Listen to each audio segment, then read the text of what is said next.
The SCCA Racing was a series.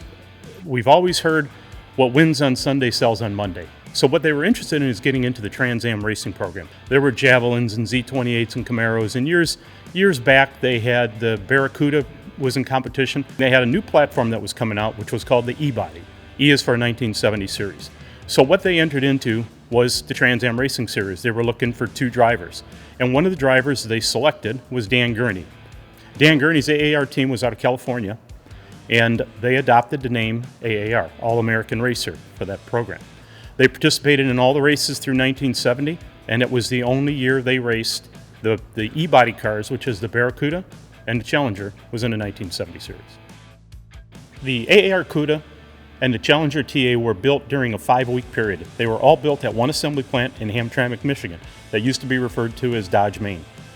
Those vehicles were interspersed amongst the general population of vehicles produced. There were two assembly lines. They had line 1 and line 2.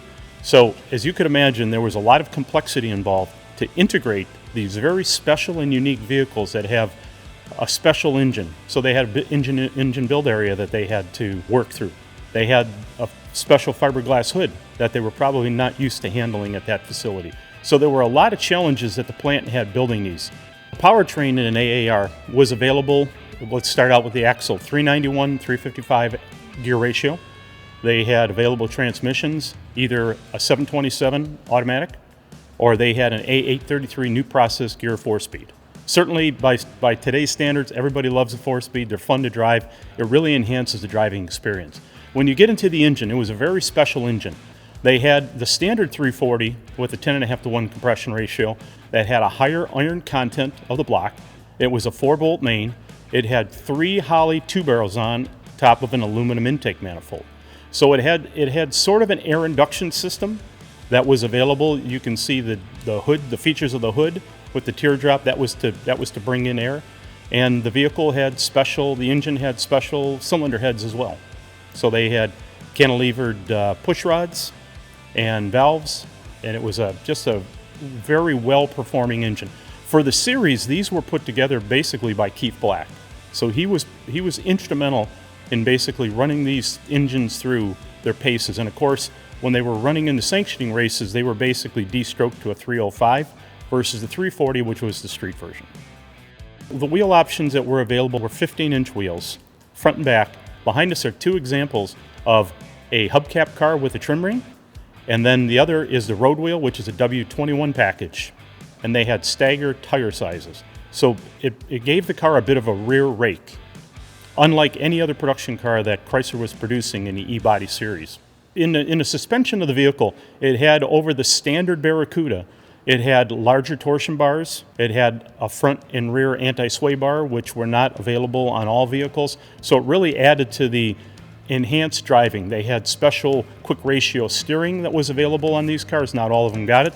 But these vehicles were such a pleasure to drive, as opposed to some of the bigger block engines that had the engine more towards the front of the vehicle. This was set back, had better offset. The drivability was much better response, easier to corner.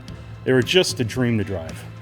What's nice about it is the sensation you feel and hear with the side exhaust, the performance. It's basically a full package car. Where it really performs, if you've ever been on a road course with a car, this car versus another car, it's a night and day difference. The main reason is where the weight proportion is with the engine. You have a smaller displacement, the engine is closer to the firewall, so the balance of the car is much better over a 426 Hemi or a 446 pack. So the way to quickly spot an AAR TA on the road is you look at, it has a rear spoiler on it, it has a front spoiler on it, it has an Organisol painted black hood, very distinct, and it has unique stripes. The high impact colors are the sought after cars. They are FY1, which is lemon twist. They are FJ6, which is go green. They have FM3, Panther Peak, Moulin Rouge. There's just a variety of high impact colors for only $14.05. Who would have thought back in 1970 that $14 was going to make a difference 50 years from now? Behind us we have a wall of AARs. There's 20 colors available. They have just about every color. They're only missing a couple, and they are continuously pursuing those few colors. And I would suspect with help from the listeners of this program, as well as myself, Bob Ashton, and others, I'm sure we're going to come up with the colors that they need to complete their collection.